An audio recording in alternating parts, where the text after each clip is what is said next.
మిత్రులారా, ఈరోజు ఎంజి రామచంద్రన్ గారికి భారతరత్న పురస్కారం ఎలా వరించింది, ఆయన చరిత్ర తెలుసుకునే ప్రయత్నం చేద్దాం.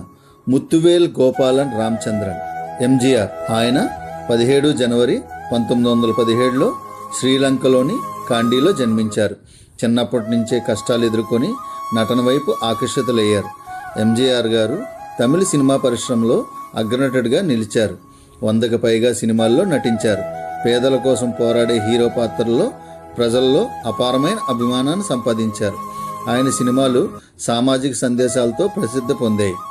మొదటగా ద్రవిడ మున్నేట్ర కజగం డిఎంకేలో చేరారు. తరువాత ఆల్ ఇండియా అన్నా ద్రవిడ మున్నేట్ర కజగం ఏఐఏడిఎంకే పార్టీని స్థాపించారు.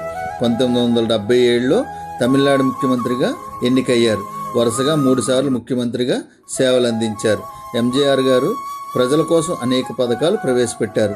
మధ్యాహ్న భోజన పథకం, పేద పిల్లల ఉచిత భోజనం, ఆరోగ్య సేవలు మెరుగుపరచడం, విద్యకు ప్రాధాన్యత ఇవ్వడం, పేదలకు నివాస సౌకర్యాలు ఏర్పరచడం. ఈ పథకాలు ఆయన్ను ప్రజల్లో నాయకుడిగా నిలబెట్టాయి. ఎంజీఆర్ గారు 24 డిసెంబర్ 1987లో మరణించారు. ఆయన మరణం తర్వాత ప్రజల ప్రేమకు గుర్తుగా భారతరత్న పురస్కారం అందించారు.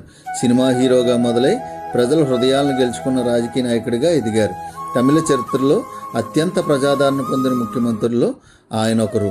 ఎంజీఆర్ గారు పేదల కోసం చేసిన సేవలు, ప్రజల సంక్షేమం కోసం చేసిన కృషి మరియు సమాజంపై చూపిన ప్రభావం కారణంగా భారతరత్న పురస్కారం అందుకున్నారు. Thank you.